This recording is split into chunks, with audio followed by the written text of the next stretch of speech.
السلام علیکم ورحمۃ اللہ وبرکاتہ۔ الحمد للہ رب العالمین والصلاة والسلام علی رسولہ الکریم وعلی آلہ وصحبہ ومن سار علی نہجہ الی یوم الدین وسلم تسلیما کثیرا، اما بعد۔ آج ہمارا دورہ علوم شرعیہ کا نماز کے حوالے سے فقہ الصلاۃ، اس کے بارے میں انشاءاللہ درس رہے گا، جس میں ہم نے سابقہ درس میں خواتین کی نماز کے مسائل کا ذکر کیا تھا، اور آج اس کے بعد نماز میں کیا جائز امور ہیں اس کے بارے میں انشاءاللہ بات چیت ہوگی، اور نماز میں وہ کام جو جائز ہیں، اور اس کے بعد اگلا موضوع ہمارا رہے گا کہ نماز میں کیا کام ہیں جو ناجائز ہیں، ممنوع ہیں۔ تو ان دونوں چیزوں کے حوالے سے جس چیز کی تمہید بیان کرنے کی ضرورت ہے وہ یہ ہے کہ جس طرح نماز عبادت ہے، اور اس عبادت کے لیے ضروری ہے کہ سنت نبوی کے مطابق ہو، اللہ اور اس کے رسول صلی اللہ علیہ وسلم کے دیے ہوئے طریقے پر ہو، اور ہم اپنی طرف سے نماز میں نہ کسی چیز کا اضافہ کر سکتے ہیں، نہ کسی چیز کی کمی کر سکتے ہیں۔ جیسے نماز کو حکم دیا گیا ہے اسی طرح سے نماز کو ادا کرنا ہوگا، تبھی نماز قابل قبول ہوتی ہے۔ تو جس طرح نماز عبادت ہے، نماز میں کیا جانے والا ہر عمل بھی عبادت ہے، اور اگر یہ عبادت ہے تو پھر ضروری ہے کہ دیکھا جائے کہ کن چیزوں کی ہم کو نماز میں کرنے کی اجازت دی گئی ہے، اور کون سی چیزیں ہیں کہ جن کو نماز کی حالت میں ہمیں ممنوع قرار دیا گیا ہے۔ اور یہ عموماً وہ چیزیں ہیں کہ جن کا براہ راست نماز سے تعلق نہیں ہے، یعنی جو انسان کی بعض اوقات اس کی ضرورت سے متعلقہ ہوتی ہیں، تو اس میں سے ہم کیا کر سکتے ہیں، کیا نہیں کر سکتے، یعنی کیا فرض کرو نماز میں بات چیت کی جا سکتی ہے، نماز پڑھنے کے دوران آدمی کچھ کھا پی سکتا ہے۔ تو ایسی چیزیں کہ جو انسان کی ضروریات سے متعلقہ ہیں، تو اس میں سے ہم دیکھتے ہیں احادیث کی روح سے کہ بعض چیزوں کو کرنے کی اجازت دی گئی ہے، کہ اگرچہ ہم نماز کی حالت میں ہیں، اللہ کے سامنے کھڑے ہیں، عبادت میں ہیں، لیکن ہمیں دنیا کے وہ امور جو ہماری ضروریات سے متعلقہ ہیں، ہمیں وہ کرنے کی اجازت دی گئی ہے، اور وہ چیز کرنے سے نماز پر کوئی خلل پیدا نہیں ہوتا اور نماز باطل نہیں ہوتی۔ اور اس کے مد مقابل احادیث کی روح سے ہی بعض دوسری چیزوں کو دیکھتے ہیں کہ جن چیزوں کو نماز کے منافی قرار دیا گیا ہے، اور ان چیزوں کے کرنے سے نماز میں خلل پیدا ہوتا ہے، اس میں کمی آتی ہے، یا بعض اوقات ویسے ہی نماز باطل ہو جاتی ہے۔ اور اس موضوع سے ہی ہم کو اندازہ ہو جانا چاہیے کہ آج کا یہ موضوع کس قدر اہم ترین موضوع ہے، کہ جس کو ہمیں جاننے کا فائدہ کیا ہوگا کہ ہم کون سی چیزیں ہیں کہ جو اگر نماز کی حالت میں کر لیں تو ہماری نماز صحیح ہوگی، اور نماز باطل نہیں ہوگی، اس کو دہرانے کی ضرورت نہیں رہے گی۔ تو چنانچہ ہم احادیث کی روح سے دیکھنا چاہیں گے، جس طرح ہمارا پہلے بھی انداز رہتا ہے کہ ہر چیز کو، ہر مسئلے کو قرآن و حدیث کی روشنی میں اس کی دلیل کے ساتھ بیان کرنا ہماری کوشش رہے گی کہ ہر چیز کو ذکر کرتے ہوئے اس کی دلیل بیان کریں کہ اگر یہ نماز میں کی چیز کرنا جائز ہے یا کی جا سکتی ہے تو اس کے کرنے کی کیا دلیل ہے۔ چنانچہ جن سامعین کے ناظرین کے پاس ہمارے نوٹس بک ہیں، اس میں مسئلہ نمبر 155 اس میں یہ ہے کہ نماز میں اللہ تعالیٰ کے خوف سے رونا جائز ہے۔ نماز کی حالت میں اللہ تعالیٰ کے خوف سے رونا جائز ہے۔ دلیل کیا ہے؟ سیدنا عبداللہ ابن شخیر رضی اللہ تعالیٰ عنہ فرماتے ہیں، رأیت النبی صلی اللہ علیہ وسلم یصلی وفی صدرہ عزیز کعزیز الرحا من البکا، کہ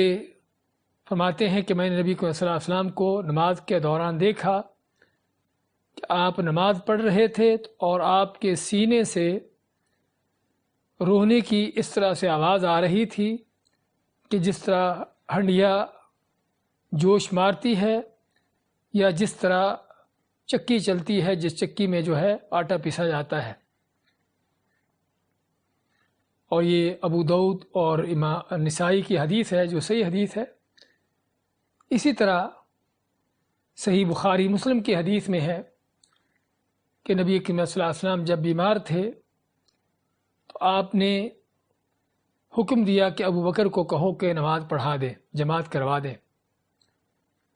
تو ام المومنین عائشہ رضی اللہ تعالیٰ عنہ فرماتی ہیں آپ صلی اللہ علیہ وسلم کو کہ ابو بکر جو ہے رجل رقیق اذا قرأ غلبہ البکا، کہ ابو بکر بڑے نرم دل آدمی ہیں، جب وہ قرآن کی تلاوت کرتے ہیں تو ان پر رونا طاری ہو جاتا ہے، رونا شروع ہو جاتے ہیں۔ یعنی ان کا کہنے کا مقصد تھا کہ کسی اور کو کہو کہ نماز پڑھا دیں، ابو بکر نہ ہوں،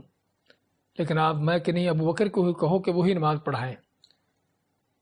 اور یہ صحیح بخاری مسلم کی حدیث کہ جس میں ابو بکر صدیق کے بارے میں بیان ہوا کہ نماز کی حالت میں ان پر رونا غالب آ جاتا ہے، پھر بھی آپ ان کو جماعت کروانے کا حکم دیتے ہیں۔ اسی طرح ابن خزیمہ کی صحیح حدیث ہے جسے علی بن طالب رضی اللہ تعالیٰ عنہ روایت فرماتے ہیں کہ بدر کی جنگ کے دن، یعنی اس سے جو ایک رات پہلے تھی، جس رات کے بعد اگلے دن جنگ ہوئی تھی، اس کے حوالے سے نبی اکرم صلی اللہ علیہ وسلم کے بیان فرماتے ہیں کہ آپ صلی اللہ علیہ وسلم رات کو نماز پڑھتے رہے اور نماز میں روتے رہے، اللہ سے دعائیں کرتے رہے، حتیٰ اصبح، یہاں تک کہ فجر ہو جاتی ہے، صبح ہو جاتی ہے۔ تو اس میں بھی واضح طور پر نماز کے دوران آپ صلی اللہ علیہ وسلم کے رونے کا ذکر آتا ہے۔ اور بھی کئی اس طرح کی احادیث ہیں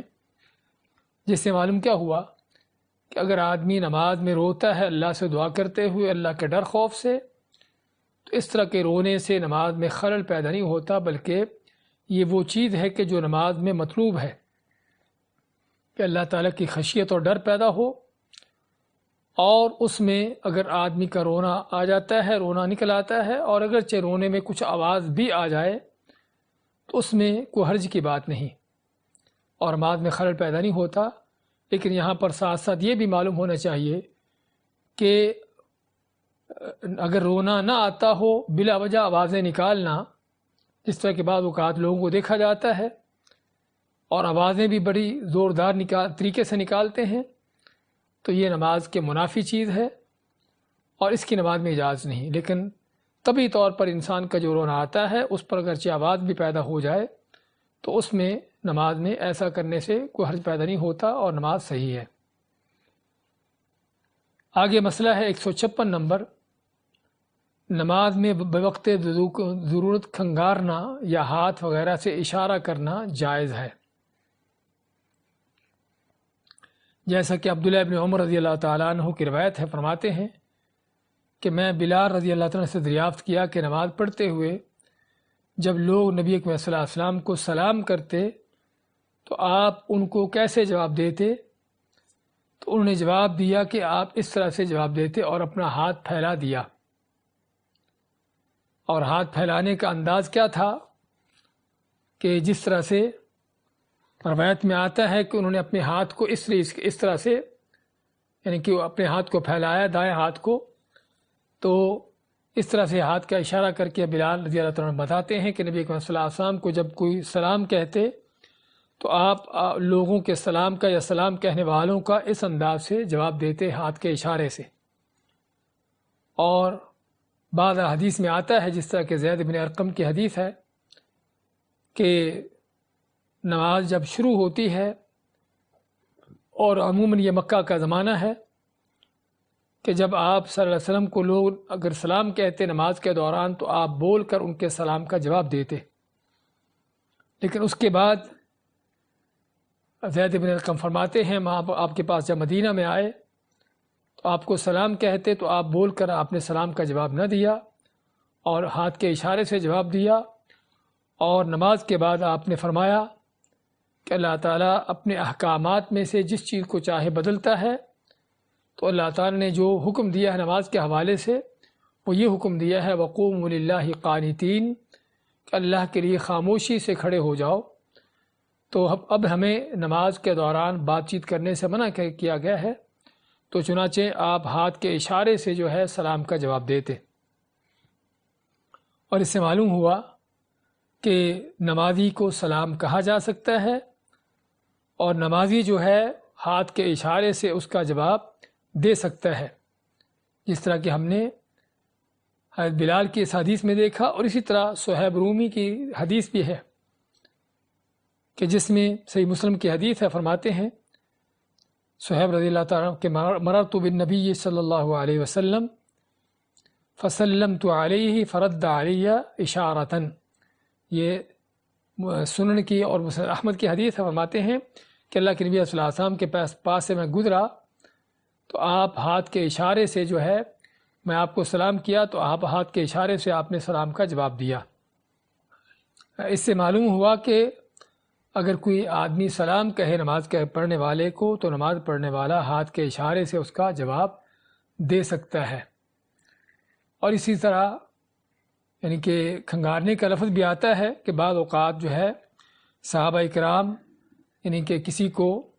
یعنی کہ اگر کوئی آنے کی اجازت چاہتا یا اس طرح کی چیز چاہتا تو اس کو کھنگار کر اس کا جواب دیتے، تو اس سے معلوم ہوا کہ ہاتھ کے اشارے سے جواب دیا جا سکتا ہے، اور ہاتھ کے بلکہ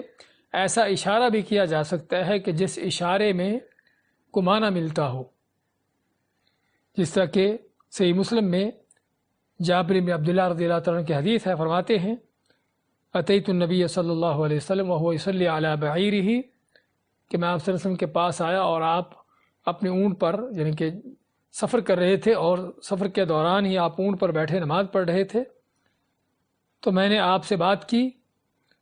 تو فرماتے ہیں فقال بیدہ ہکذا، آپ نے ہاتھ کا اشارہ کیا، یعنی جس طرح کہ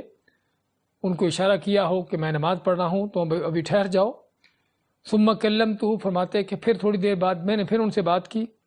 ابھی آپ نماز پڑھ رہے تھے تو پھر آپ نے ہاتھ کے اشارے سے جواب دیا اس کا۔ اور اس سے معلوم ہوا کہ نمازی اگر اس سے کوئی چیز پوچھی جائے تو ہاتھ کے یا سر کے اشارے سے کوئی اگر چیز اس کو کر کے دکھا دے جس سے پوچھنے والے کو اس کا جواب مل جائے تو یہ بھی جائز ہے۔ فقہا نے جو ذکر کیا ہے بعض فقہا نے کہ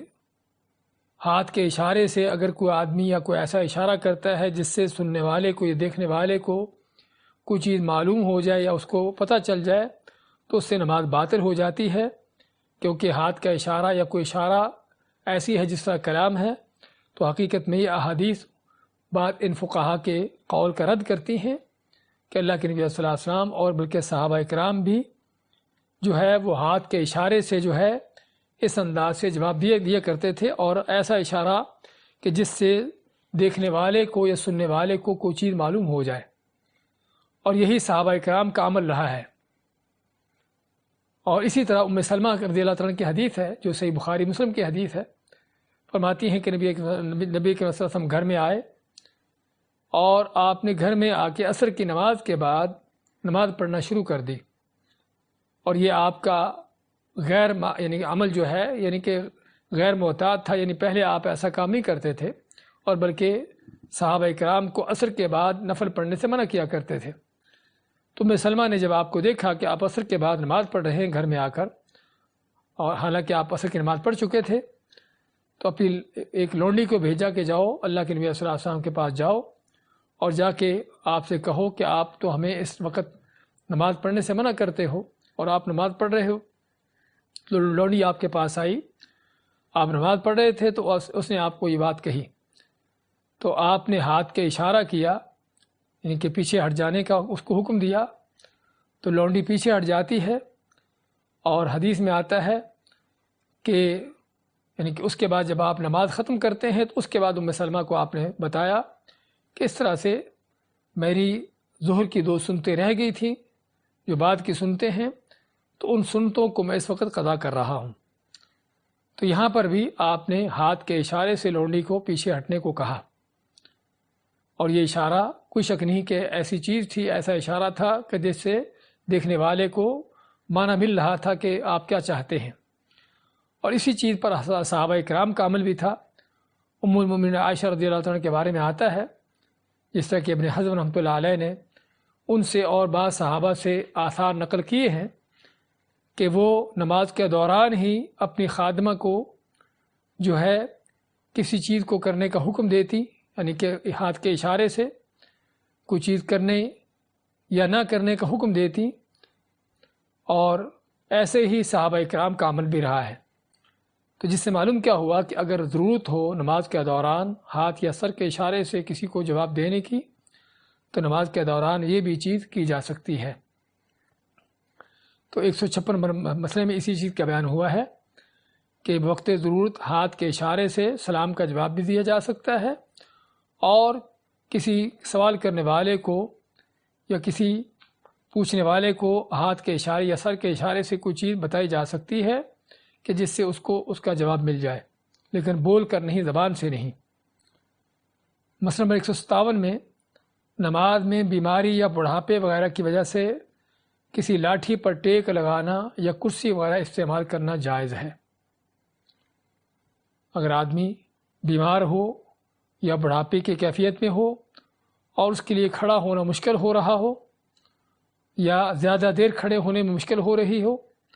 تو وہ ٹیک لگا سکتا ہے، چاہے لاٹھی سے ٹیک لگا لے، دیوار اگر اس کے پاس ہے دیوار کے ساتھ ٹیک لگا لے، کسی ستون سے ٹیک لگا لے، یا کرسی وغیرہ پر بیٹھنا ہو تو اس پر بھی بیٹھ سکتا ہے۔ اس کی دلیل کیا ہے؟ ام قیس بنت محصن رضی اللہ تعالی عنہ فرماتی ہیں کہ رسول کریم صلی اللہ علیہ وسلم کی عمر مبارک جب زیادہ ہوئی اور جسم بھاری ہو گیا تو آپ صلی اللہ علیہ وسلم نماز کی جگہ پر عصا رکھتے، یعنی لاٹھی رکھتے، اور دوران نماز اس سے ٹیک لگا لیتے۔ اور اسی طرح صحابہ اکرام کے بارے میں آتا ہے کہ خصوصاً تہجد کی نماز میں، رات کی نماز میں لمبی تلاوت کرتے، اور جب زیادہ لمبا قیام ہوتا تو لاٹھی یا کسی چیز کے سہارے کھڑے ہوتے، اس کا سہارا لے لیتے۔ اور اس سے یہ بھی معلوم ہوا کہ کرسی بھی استعمال کی جا سکتی ہے، اگرچہ کرسی کے حوالے سے ہم انشاءاللہ اس کے مسائل و احکام الگ سے بیان کریں گے تفصیلاً، کیونکہ آج کل کرسیوں کا استعمال بہت زیادہ ہو رہا ہے، تو اس میں ہم تفصیل سے بیان کریں گے کہ اگر کرسی پر نماز پڑھنے کی ضرورت پڑتی ہے تو کرسی کا استعمال کس طرح کرنا چاہیے۔ آگے مسئلہ نمبر 158 میں تکلیف دہ اور مضر چیز کو نماز کی حالت میں مارنا جائز ہے۔ ایسی چیز جو تکلیف دہ ہو یا جس سے کسی طرح کے نقصان ہونے کا خطرہ ہو، نماز کی حالت میں ایسی چیز کو مارا جا سکتا ہے، جس طرح کہ ابو داؤد کی صحیح حدیث ہے، سیدنا ابو ہریرہ رضی اللہ تعالیٰ عنہ کہتے ہیں کہ رسول کریم صلی اللہ علیہ وسلم نے فرمایا، اقتلوا الاسودین فی الصلاۃ الحیۃ والعقرب، کہ 2 کالی چیزیں، سانپ اور بچھو کو نماز کے دوران قتل کرو، مارو۔ اور ظاہری بات ہے کہ اگر بچھو تو شاید آسانی سے مر جائے، لیکن سانپ وغیرہ کو مارنے کے لیے بعض اوقات زیادہ حرکتیں کرنا ہوتی ہے، زیادہ اس کے لیے عمل چاہیے، لیکن اللہ کے نبی صلی اللہ علیہ وسلم نے اس کو بھی کرنے کی اجازت دی ہے۔ اور ہم اس کا قاعدہ کلیہ ذکر کرتے ہیں کہ نماز کی حالت میں اگر کسی چیز کو کوئی ایسی چیز کرنے کی ضرورت پڑتی ہے تو اس کا ضابطہ قاعدہ کلیہ کیا ہے، لیکن عموماً یہ ہے کہ اس حدیث سے پتہ چلا کہ کوئی بھی نقصان دہ موذی چیز انسان کے آس پاس ہو، نماز کی حالت میں اس کو خطرہ ہو کہ اس کو ڈسے گی، یا آس پاس لوگوں کو کسی کو ڈس سکتی ہے، اس سے نقصان پہنچ سکتا ہے،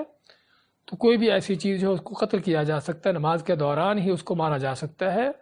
اور اس میں آپ کی جو حرکتیں ہوں گی اس کو مارنے کی لاٹھی ڈنڈا اٹھانے کی اور اس کو قتل کرنے کی، اس سے نماز باطل نہیں ہوگی، بلکہ نماز آپ کی صحیح ہے، بشرطے کہ آپ کا رخ جو ہے قبلے سے نہ پھرے۔ علماء نے اس بات کی شرط قرار دی ہے کہ اگر کوئی آدمی اس قدر حرکتیں کرتا ہے اور اس کو دوڑنا بھاگنا پڑتا ہے کہ کام کرنے کے لیے، اور حتیٰ کہ اس کا رخ قبلے سے پھر جاتا ہے، رخ پھرنے سے مراد یعنی اس کا پورا جسم ہی قبلے سے پھر جاتا ہے، ہاں تو یہ وہ کیفیت ہے کہ جس سے نماز باطل ہو جاتی ہے۔ اور اگر واقعی ہی سانپ یا کوئی نمودی چیز ہے تو آدمی پھر اس حالت میں نماز کو چھوڑ سکتا ہے اور اس چیز کو قتل کر دے تاکہ اس کے نقصان سے بچ جائے اور آس پاس کے لوگ بھی اس کے نقصان سے بچ جائیں۔ اور اس حدیث سے یہ پتہ چلا ہمیں کہ نماز کی حالت میں ضرورت کے وقت اگر کوئی حرکات کرنے کی ضرورت پڑتی ہے، آدمی کو حرکات و سکنات کرنے کی، بعض اوقات کو آگے پیچھے بڑھنے یا چلنے پھر اس چیز کی ضرورت پڑتی ہے تو آدمی یہ بھی چیز کر سکتا ہے، ایسی چیز بھی کرنے کی اجازت ہے۔ ہمارے ہاں بعض فقہا کا جو کہنا ہے کہ 3 حرکتیں اگر ہو جائیں لگاتار تو نماز باطل ہو جاتی ہے، حقیقت میں اس کی کوئی دلیل نہیں ہے، بلکہ اگر دیکھا جائے احادیث کو، ابھی ہم ذکر کریں گے آپ کے سامنے، یہ حدیث بھی آپ نے سنی ہے کہ جس میں آپ نے سانپ بچھو کو قتل کرنے کا حکم دیا نماز کی حالت میں ہی، اور کوئی شک نہیں کہ اس چیز کو قتل کرنے کے لیے آدمی کو 3 نہیں بلکہ بعض اوقات کہیں زیادہ حرکات کرنے کی ضرورت پیش آتی ہے۔ اور اسی طرح خود رسول کریم صلی اللہ علیہ وسلم کے بارے میں آتا ہے کہ آپ بعض اوقات نماز کی حالت میں 1-2 قدم یا 2-3 قدم آگے چلے پھر پیچھے ہٹے، اس طرح کے بھی آپ نے کام کیے۔ اسی میں نماز کسوف کے دوران جب کہ سورج گرہن لگا تھا، آپ نماز پڑھا رہے تھے تو آپ نماز پڑھاتے پڑھاتے آگے بڑھتے ہیں اور پھر پیچھے ہٹتے ہیں،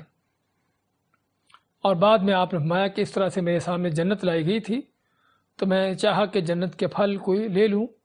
اور پھر اس کے فوراً بعد میرے سامنے جہنم پیش کر دی گئی، یعنی جہنم کو سامنے پیش کیا گیا تو میں پیچھے ہٹ گیا۔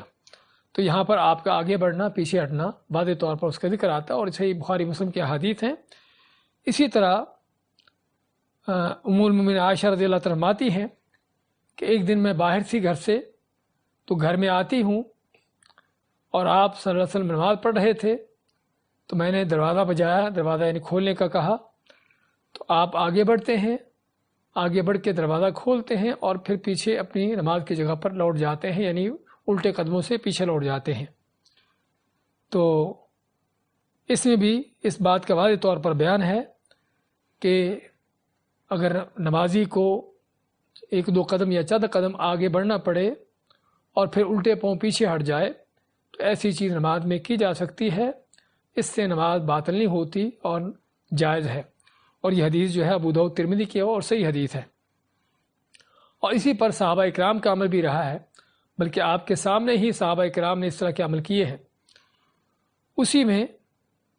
ایک واقعہ آتا ہے کہ نبی کریم صلی اللہ علیہ وسلم جس دن فوت ہوتے ہیں، پیر کے دن، تو فجر کی نماز جب صحابہ پڑھ رہے تھے، ابوبکر صدیق نماز پڑھا رہے تھے، تو آپ اپنے حجرے کا پردہ اٹھاتے ہیں اور دیکھا لوگوں کو کہ نماز پڑھ رہے ہیں، اور لوگوں کی نظر بھی آپ کے اوپر پڑی، تو آپ دیکھ کر مسکرائے۔ تو ابوبکر صدیق نے سمجھا کہ شاید آپ ابھی آ رہے ہیں نماز پڑھانے کے لیے،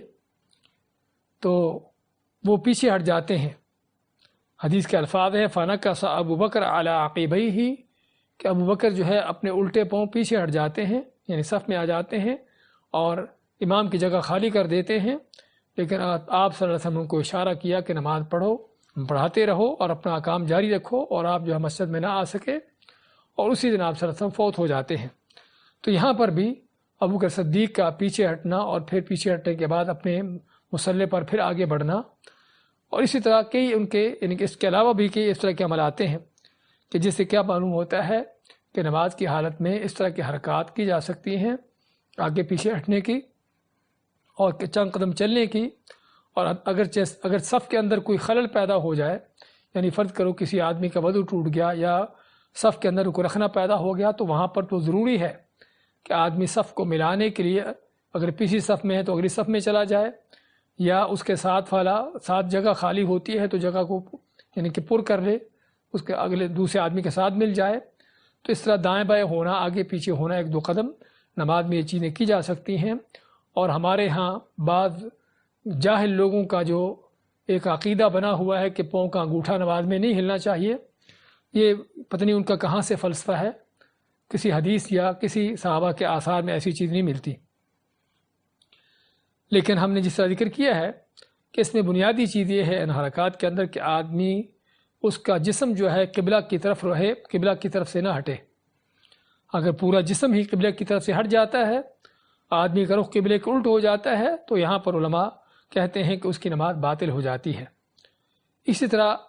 ہم نے ہاتھوں کی حرکتوں کا ذکر کیا، تو ہاتھوں کے حرکات کے ساتھ اور بھی چیزیں ہیں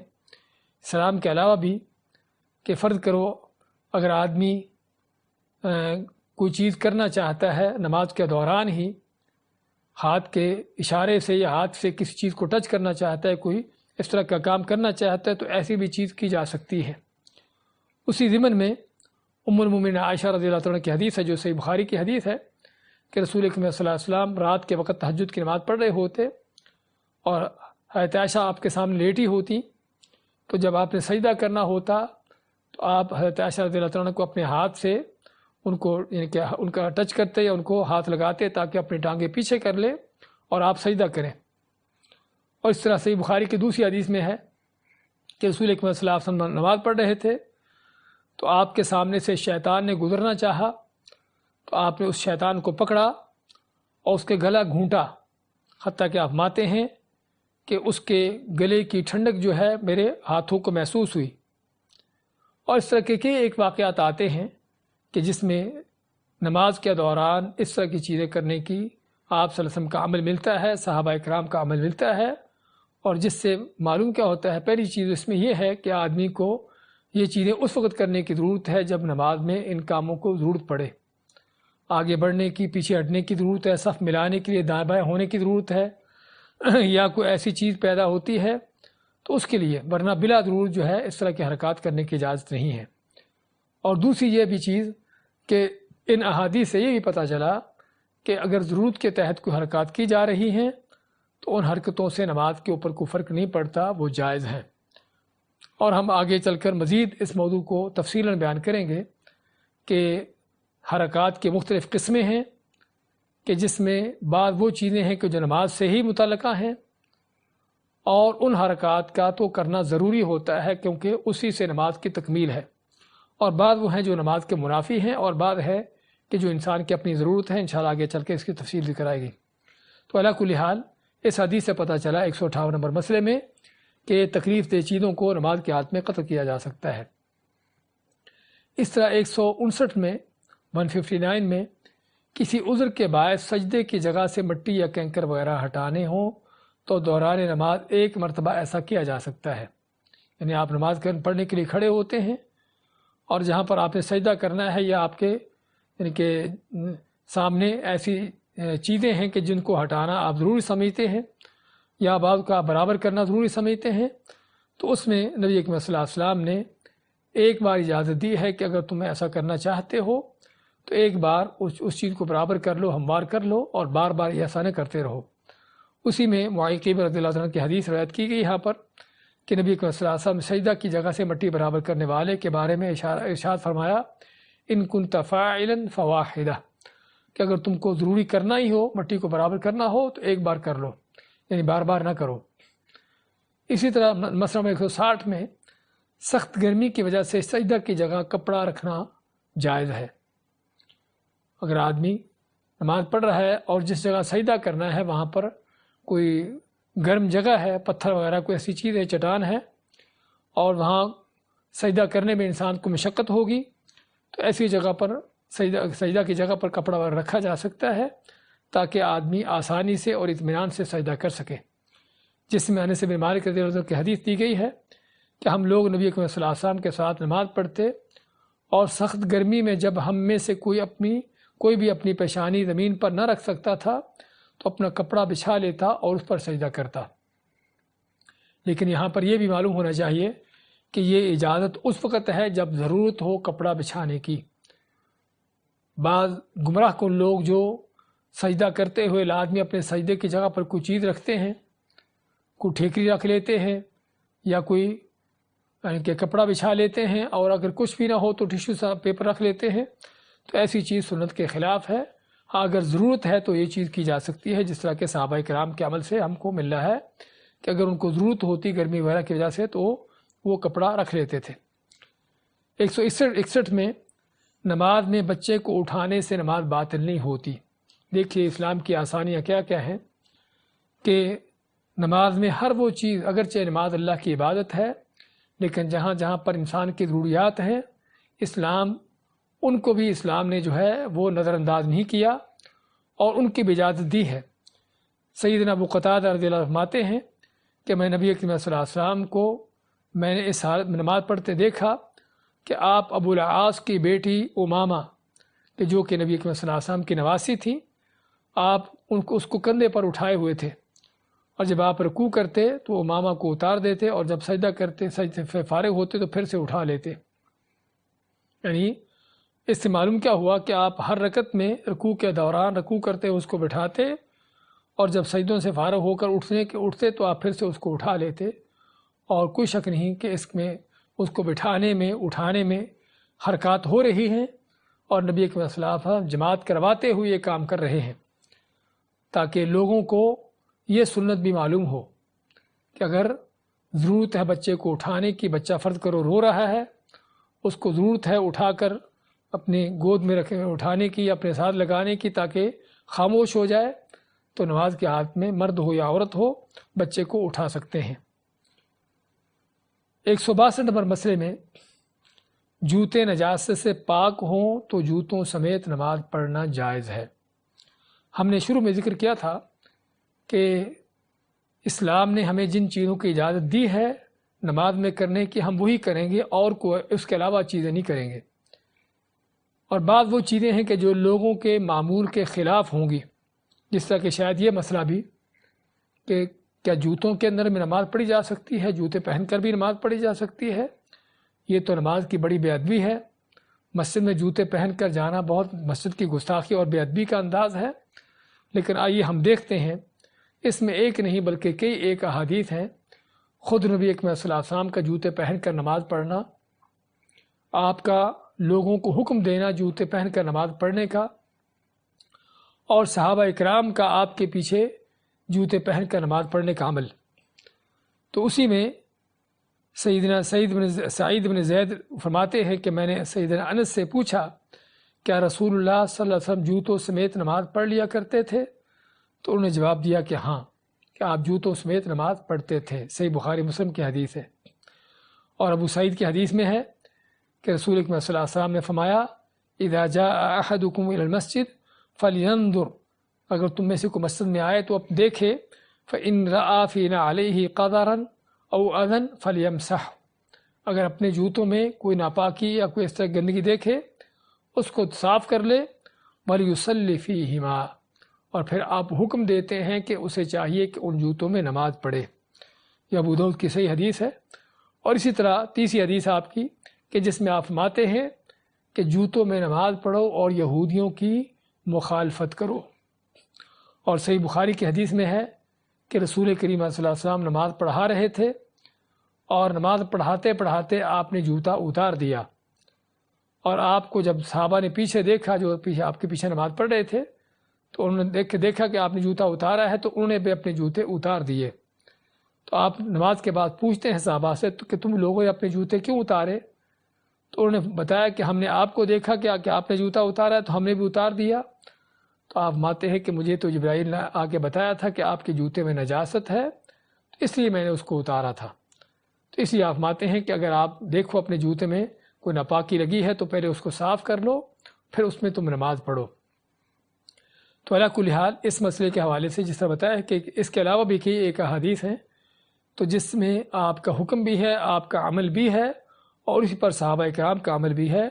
لیکن بشرطے کہ جوتے پاک ہوں تو جوتوں میں نماز پڑھی جا سکتی ہے۔ اور خصوصاً آج کے دور میں کہ جب مسجد میں کارپیٹ ہیں،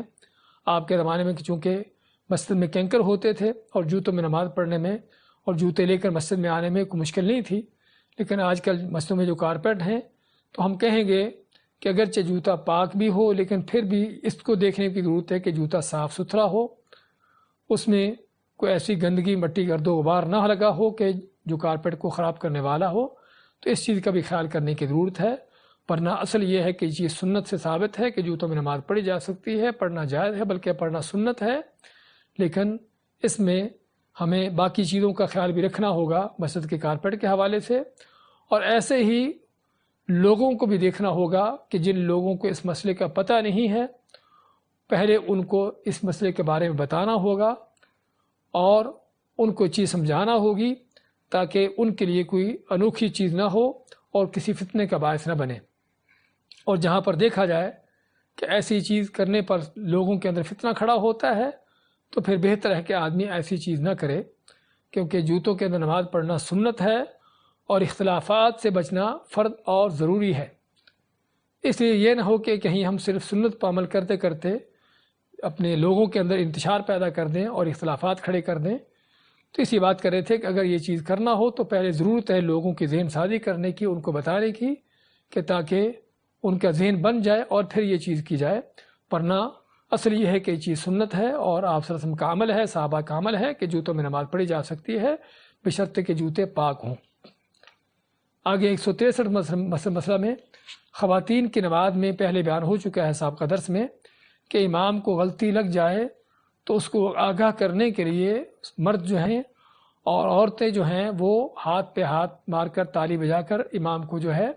وہ تنبیہ کر سکتی ہیں۔ اگر فرض کرو امام کہیں غلطی کر رہا ہے، غلطی کرنے سے مراد یعنی اس نے اٹھنا تھا بیٹھ گیا، بیٹھنا تھا اٹھ گیا،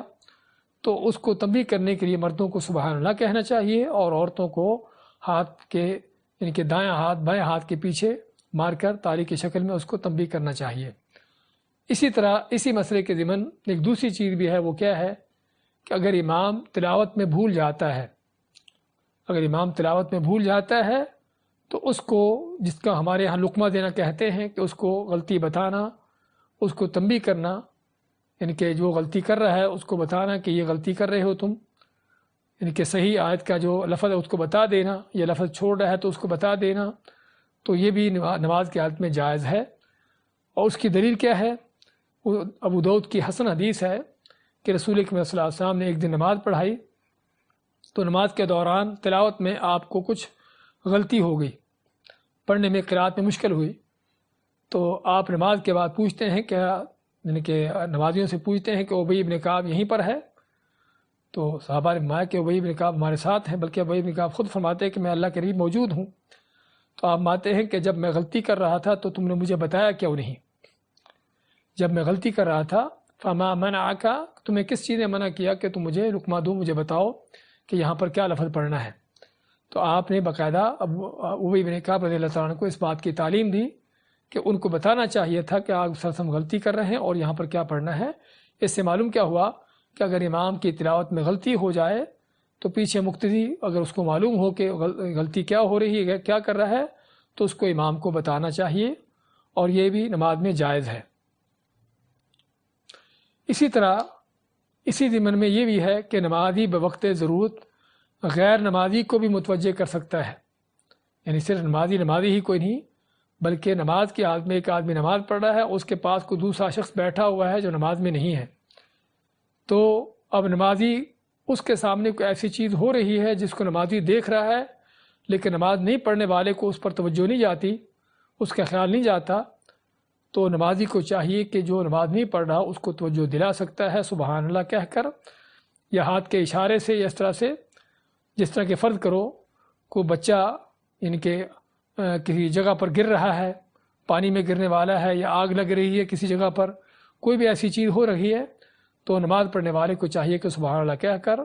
جو نماز نہیں پڑھ رہا اس کو بھی متوجہ کر سکتا ہے۔ 164 میں شیطان کے وسوسہ ڈالنے سے دوران نماز تعوذ پڑھنا جائز ہے، کہ اگر شیطان دل میں وسوسہ ڈالے، اور شیطان کا کام ہے کہ آپ نے فرمایا کہ جب اذان ہوتی ہے تو شیطان مسجد سے بھاگ جاتا ہے، اور پھر جب اقامت ہوتی ہے تو پھر مسجد میں آ جاتا ہے اور آ کے نمازیوں کے دوران کھڑا ہوتا ہے، ان کے درمیان کھڑا ہوتا ہے کہ جو ہمارے نمازی اس کے لیے جگہ چھوڑ کے کھڑے ہوتے ہیں۔ ہمارے بعض جماعت و فرقوں میں باقاعدہ نمازیوں کو ٹریننگ دی جاتی ہے، تربیت دی جاتی ہے کہ آپ نے مل کر کھڑے نہیں ہونا، ایک نمازی اور دوسرے نمازی کے دوران لازمی فاصلہ ہو تاکہ وہاں پر شیطان کھڑا ہو، اور جب شیطان وہاں پر کھڑا ہوتا ہے تو پھر کیا کرتا ہے؟ پھر شیطان، آپ صلی اللہ علیہ وسلم نے فرمایا کہ انسان کو وہ چیزیں یاد دلاتا ہے جو اس کو کبھی یاد نہ ہو۔ تو اس لیے شیطان نماز کی حالت میں انسان کی نماز کو برباد کرنے کی کوشش کرتا ہے، اور اس لیے آپ نے نمازیوں کو ساتھ ساتھ مل کے کھڑے ہونے کا حکم دیا، پاؤں کے ساتھ پاؤں ملا کر، کندھے کے ساتھ کندھا ملا کر کھڑا ہونے کا حکم دیا، کو درمیان میں کھڑے ہونے کا موقع نہ ملے۔ تو علی کل حال شیطان وسوسے ڈالتا ہے، تو اگر کسی کے نماز کے دوران وسوسے آ جائے، اور یہ بہت سے لوگوں کو اس بات کی شکایت رہتی ہے، تو اگر نماز کے دوران وسوسے آئیں تو کیا کرنا چاہیے؟ اس کے بارے میں نبی اکرم صلی اللہ علیہ وسلم کی تعلیم ہے۔ سیدنا عثمان بن ابو العاص رضی اللہ تعالیٰ عنہ فرماتے ہیں کہ میں نے رسول اکرم صلی اللہ علیہ وسلم کو اس بات کی شکایت کی کہ شیطان میرے اور میری نماز کے درمیان حائل ہو جاتا ہے، اور میری قرات میں بھی مجھے شک ڈال دیتا ہے، یعنی تلاوت کرتا ہوں جو اس میں بھی شک ہو جاتا ہے میں نے کیا پڑھا کیا نہیں پڑھا۔ تو آپ فرمایا کہ ذالک الشیطان یقال له خنزب، کہ یہ شیطان ہے جس کا نام خنزب ہے، کہ جو انہی کاموں کے لیے خاص ہے۔ فَإِذَا أَحْسَسْتَهُ، تو جب تم محسوس کرو کہ شیطان تمہیں وسوسے ڈال رہا ہے، فَتَعَوَّذْ بِاللَّهِ مِنْهُ، تو اللہ تعالیٰ کی پناہ میں آؤ اس کے خلاف، اور پناہ میں آنے کے لیے کیا کرو؟ اعوذ باللہ پڑھو، اور اعوذ باللہ پڑھ کر کیا کرو؟ وَتْفَلْ عَلَى يَسَارِكَ ثَلَاثًا، اور اپنے بائیں کندھے پر 3 دفعہ تھوکو۔ تھوکنے سے مراد یعنی ہلکا سا، بالکل معمولی سا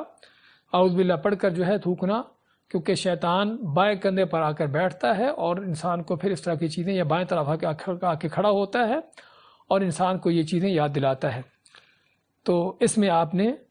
اعوذ باللہ من الشیطان الرجیم پڑھنے کا حکم دیا اگر شیطان کے وسوسے آئیں، اور بائیں طرف جو ہے یعنی بائیں کندھے پر جو ہے ہلکا سا معمولی سا تھوکنا، اور خاص طور پر اگر آپ جماعت میں کھڑے ہیں، صف میں کھڑے ہیں، تو پھر اس چیز کا بھی خیال رہے کہ صرف آپ کے کندھے تک وہ چیز ہو، ساتھ والی نمازی تک نہ پہنچے، اور یہ صحیح مسلم کی حدیث ہے۔ تو اس سے پتہ چلا کہ اگر شیطان کے وسوسے آئیں نماز کے دوران تو ان کو ختم کرنے کا طریقہ کیا ہے کہ آدمی نماز کے دوران ہی اعوذ باللہ من الشیطان الرجیم پڑھ کر بائیں کندھے پر تھوک سکتا ہے، اور اس سے نماز میں کوئی خلل پیدا نہیں ہوتا۔ 165 میں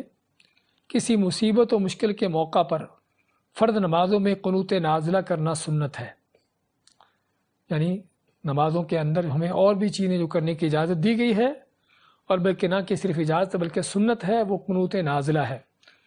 قنوت نازلہ یہ کیا ہے؟ قنوت 2 طرح کے ہوتے ہیں، ایک قنوت وطر ہوتا ہے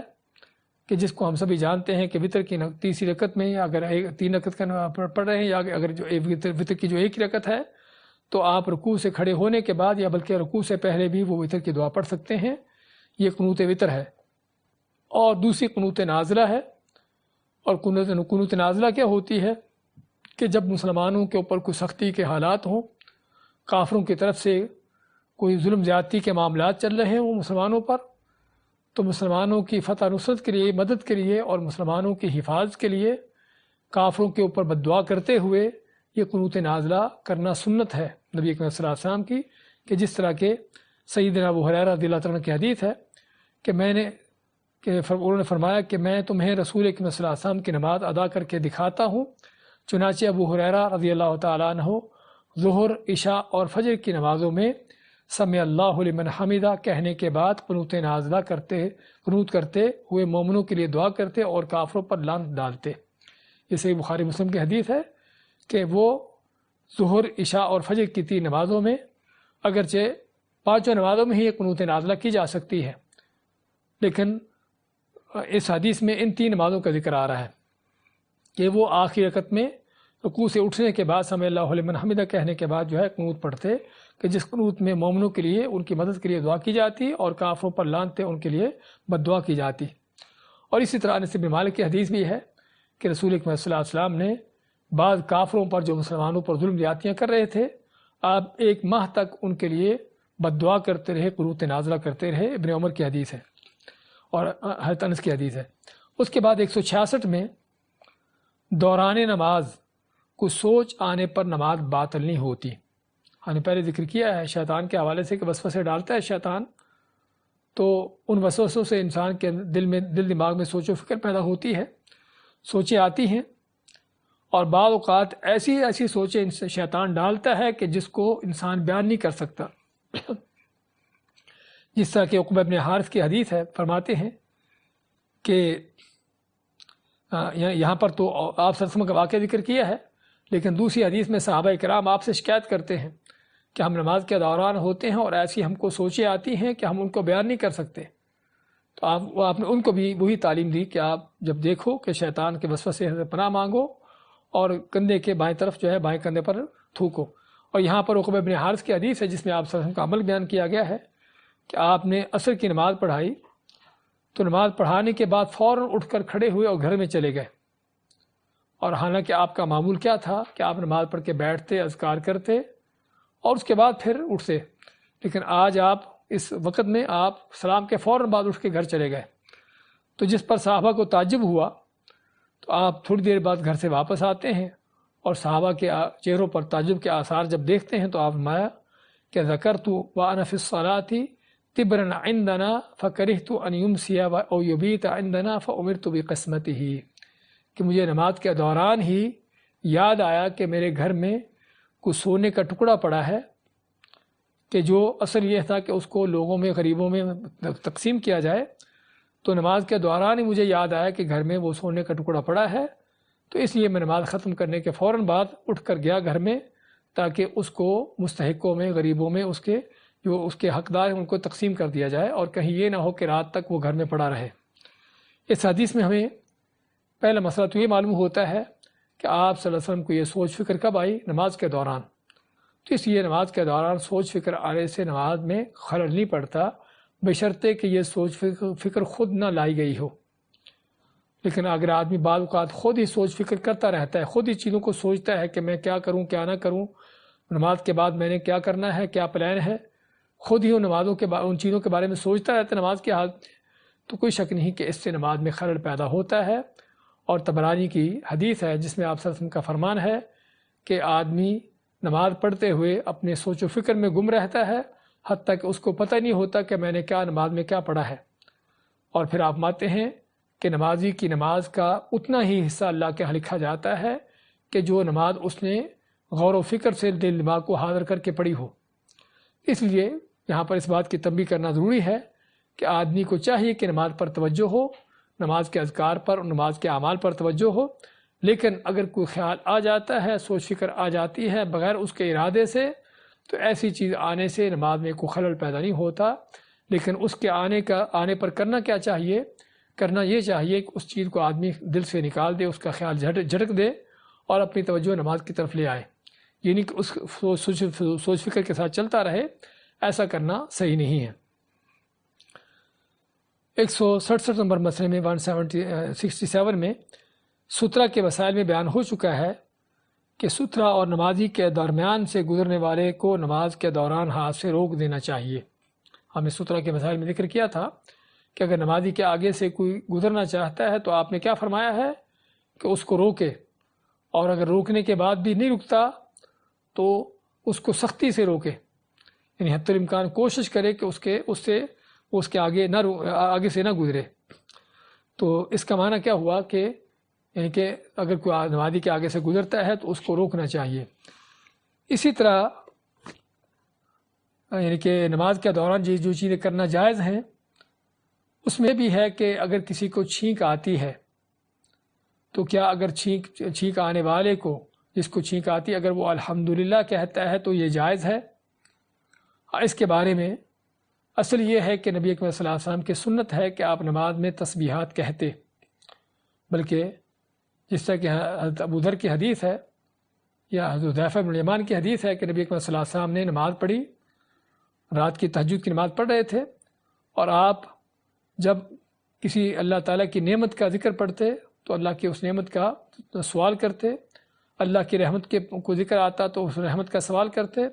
اور کوئی ایسی آیت پڑھتے جس میں اللہ کے عذاب کا ذکر آتا تو اس سے پناہ مانگتے، اور اللہ تعالیٰ کی اگر کوئی حمد و ثنا کی ذکر آتا ہے تو وہاں پر اللہ تعالیٰ کی حمد و ثنا بیان کرتے۔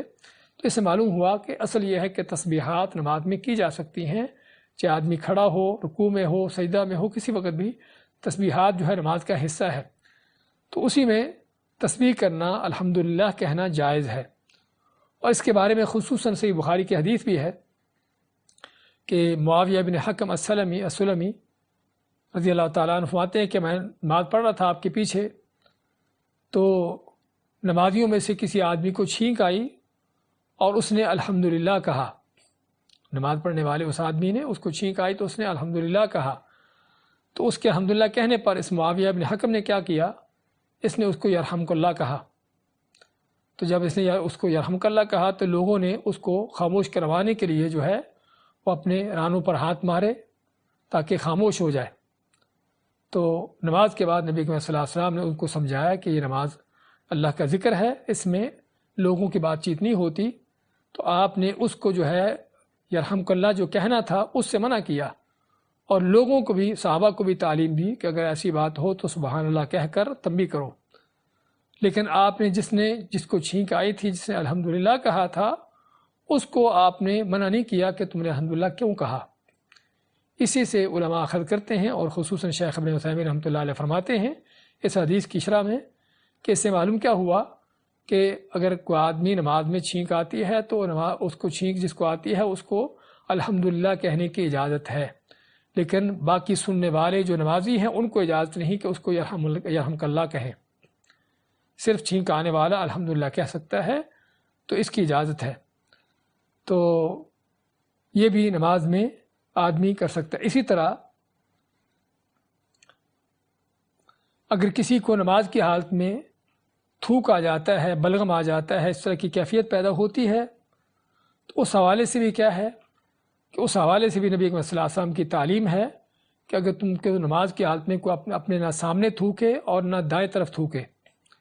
کیونکہ آدمی جب نماز میں کھڑا ہوتا ہے تو اللہ تعالیٰ اس کے سامنے ہوتا ہے، اور نہ دائیں طرف تھوکے کیونکہ دائیں طرف فرشتہ ہوتا ہے۔ لیکن اگر اس میں تھوکنے کی ضرورت پیش آتی بھی ہے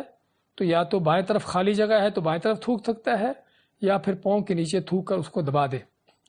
اور آپ کے زمانے میں چونکہ مسجدوں میں جس طرح بتایا ہم نے کہ کینکر وغیرہ اس طرح کی چیزیں ہوتی تھیں تو یہ چیزیں ممکن تھیں، لیکن آج کے دور میں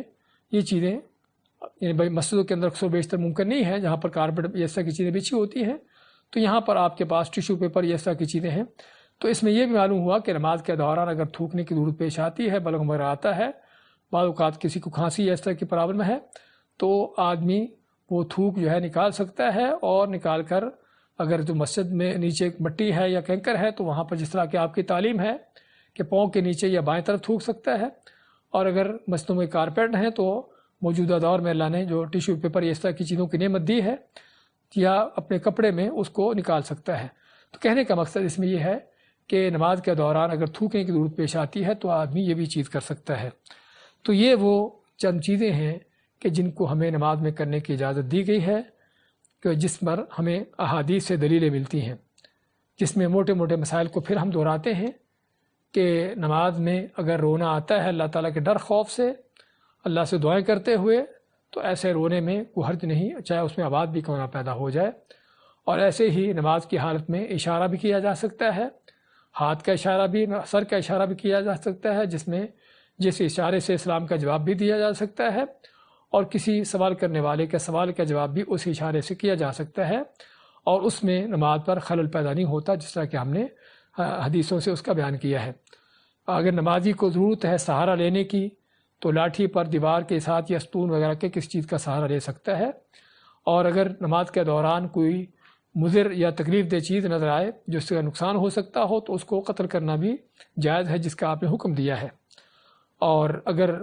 نمازی ایسی جگہ پر سجدہ کر رہا ہے کہ جو گرم جگہ ہے یا ایسی جگہ ہے جو اس کے لیے یعنی کہ مشقت کی باعث ہے، تو وہاں پر اس مٹی کو برابر کر سکتا ہے اور وہاں پر کپڑا وغیرہ بھی ڈال سکتا ہے۔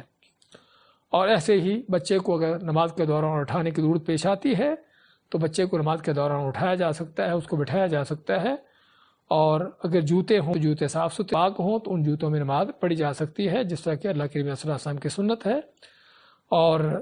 اگر نمازی کو تنبیہ کرنا ہو، کسی کو نمازی کو یا دوسرے لوگ نمازیوں کو مرد ہو تو اس کو سبحان اللہ کہہ کر تنبیہ کرنے کی اجازت دی گئی ہے، اور عورت ہے تو اس کو ہاتھ پہ ہاتھ مار کر جو ہے دوسروں کو تنبیہ کرنے کی اجازت دی گئی ہے۔ اور اگر امام تلاوت میں بھول جاتا ہے تو پیچھے نمازی یا مقتدی جو ہے اس کو اس کی تلاوت صحیح کرنے کے لیے اس کو لقمہ دے سکتے ہیں، اس کو بتا سکتے ہیں۔ اور ایسے یہ بھی کہ شیطان اگر وسوسے ڈالتا ہے نماز کے دوران تو شیطان کے شر سے بچنے کے لیے اعوذ باللہ من الشیطان الرجیم پڑھ کر بائیں کندھے پر تھوڑا ہلکا سا تھوکنا، اس کی تعلیم دی گئی ہے۔ اور ان وسوسوں سے، ان خیالات سے نماز پر اثر نہیں پڑتا، بشرطے کہ آدمی ان وسوسوں کے ساتھ نہ چلے اور نماز اسی میں اس کی نہ گزر جائے۔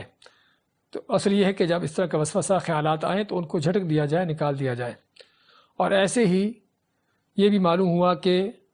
نماز کی حالت میں حرکات کرنا، چند قدم آگے بڑھنا یا پیچھے ہٹنا، اس طرح کی چیزیں کرنا، ان چیزوں کی احادیث سے معلوم ہوتا ہے کہ اجازت ہے، اگرچہ انسان کو ضرورت ہو تو ایسی چیزیں کی جا سکتی ہیں۔ تو یہ تھے آج کے اہم ترین مسائل۔ اللہ تعالی ہم کو دین کو سمجھنے کی، اس پر عمل پیرا ہونے کی توفیق عطا فرمائے۔ بارک اللہ فیکم و جزاکم اللہ خیر۔